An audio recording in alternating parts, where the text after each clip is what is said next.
From a global perspective, the poor in the U.S. are better off than those in other countries. In some countries, up to 65% of the people are in poverty. So when we hear that approximately 13% of the U.S. population lives in poverty, it may seem low in comparison. However, in the land of the free, and a country in which all men are created equal, the unequal distribution of resources, power, prestige, and wealth is a social problem. And the poor are not just off in the distance. The poor live right in our backyards. Note that 14.1% of Orange County residents are considered poor. Not only is it social inequality that some individuals in our country have and others have not, but poverty has a snowball effect on individuals as the lack of resources creates other social problems for these individuals, which in turn does affect all of us in the long run.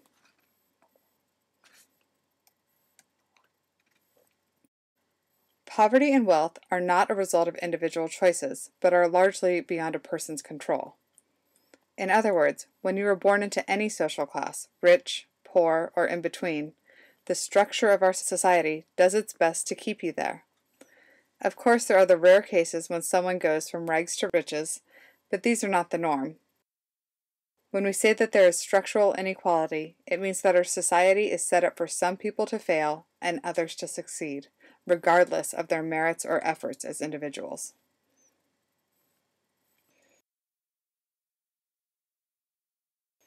There are three kinds of poverty discussed in the book.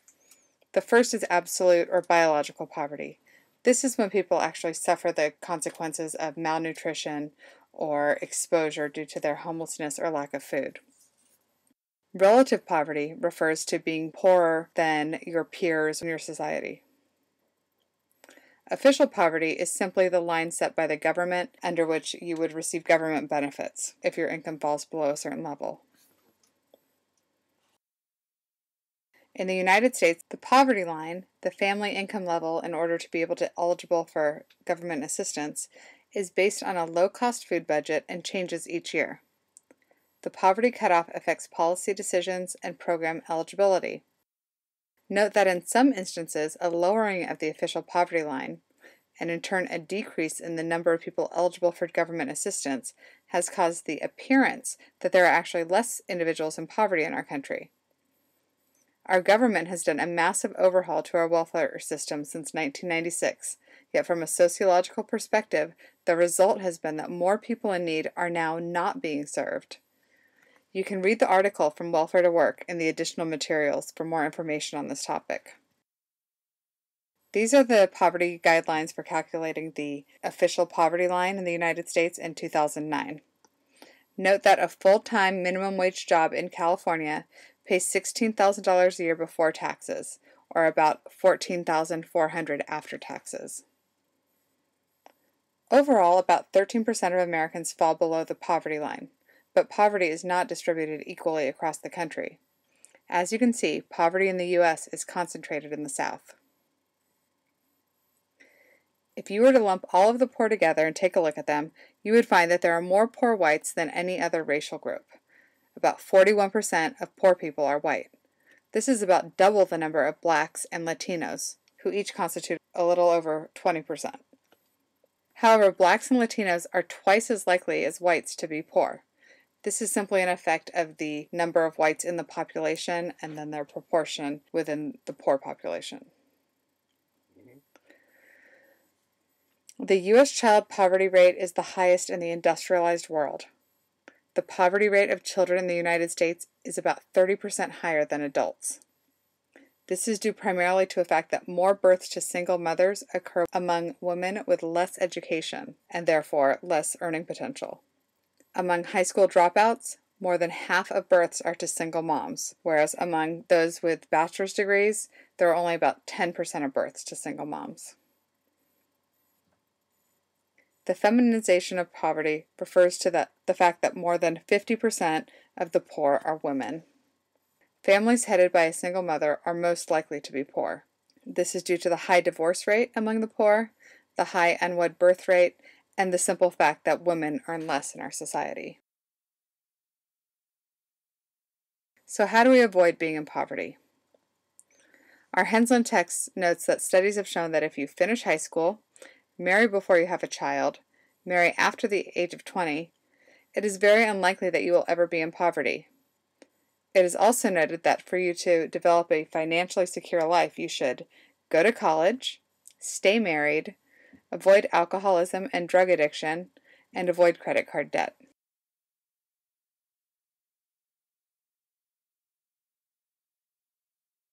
Symbolic interactionists look at the meaning of poverty and the views of the poor and how they have changed as social conditions have changed.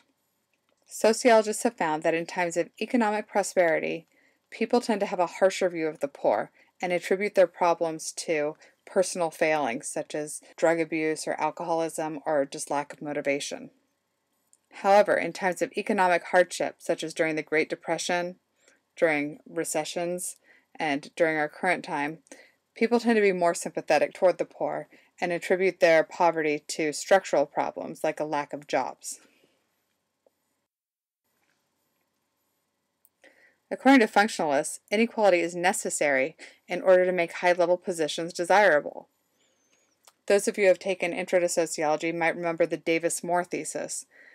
This states that we must pay those positions that require additional education or skills a higher wage in order to motivate people to go through the extra training and time that it takes to become doctors, lawyers, engineers, and highly skilled professionals like that. Functionalists also point out that we need the poor because poverty helps society. In the book, they cover 12 functions. It is strange to think of something as negative as poverty being functional, but in some ways it is. Not for those actually living in poverty, of course, but for the society at large. Some of these functions include the fact that poverty creates jobs. If you think about all of the social workers who are employed because they are helping the poor, you will see that that's a segment of our population that benefits. Also, the poor make the economy more efficient by purchasing things that would otherwise be wasted, such as secondhand clothing, day-old bread, all of these sort of substandard products that most people don't buy, but the poor will. The poor also help society by being soldiers for war on the front lines. In Germany, the poor were actually called cannon fodder.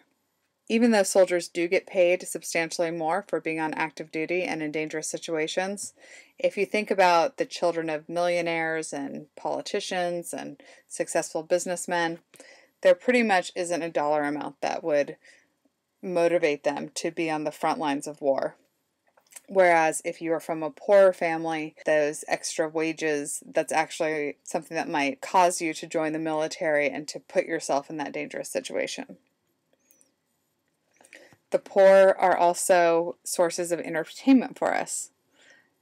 About, 8 years ago, there was this whole scandal with bum fights. I don't know if you were aware of it, but some kids paid poor people or homeless men specifically to fight each other in the streets and then videoed it and sold those videos. This is kind of the most blatant example of poor people being used for entertainment. But if you look back to the origins of certain music styles such as the blues, hip-hop, even country music, a lot of this has come out of communities that are living in poverty.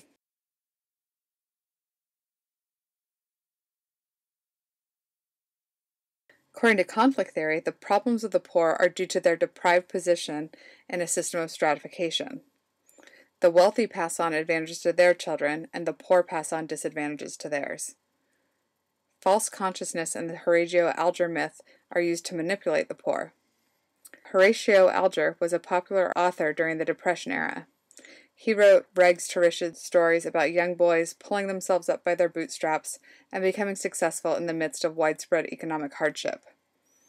This is one example of how our media has reinforced the idea that each of us has the potential to become wealthy one day, if we are diligent, motivated, and all-around good people. This causes many lower-class individuals to act or vote against their own best interests and in favor of the rich because they are convinced that at some point they too will be rich. Even though as sociologists we know that this is very unlikely.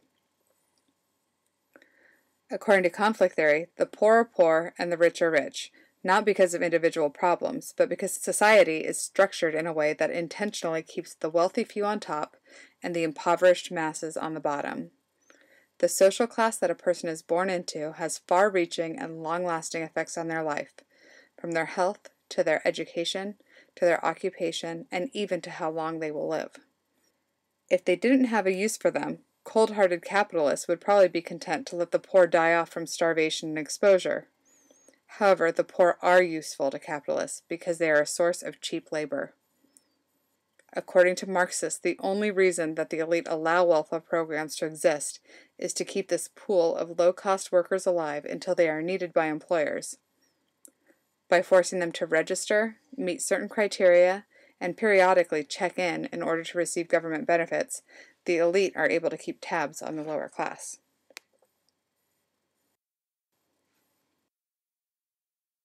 One social class has many long-lasting effects on one's life. In terms of physical health, studies have shown that there is a social gradient of health. In other words, the more money you make, the healthier you are and the longer you will live. Richer people have greater access to quality care, and their lifestyle also allows them to be healthier and free from many of the stresses that poor people face. When you are poor, you have less coping resources, and also a locus of control that is external of oneself. In other words, things seem to be happening to you versus you being able to affect changes in your own life. In terms of family life, poor people are more likely to get divorced and have different styles of child rearing. Education also differs between the poor and wealthy classes. Not only is there a varying quality of public schools based on neighborhood, but there is also a perceived value of education that is different. Among the rich, education is seen as something that is essential to success in life, whereas among the poor, once you've completed your compulsory education, the important thing is that you get out there and start earning a living to support your family. And college is seen as more of a luxury than a necessity. When it comes to crime and criminal justice, in the previous lecture we discussed how enforcement and attention was focused differently on white-collar crime versus street crime. There's also a difference in the locality of victims. The perpetrators of street crimes typically live in close proximity to the people they victimize, so poor people are hurt by crime more than wealthy people. These are just a few examples of the many ways that social class has an effect on a person's life.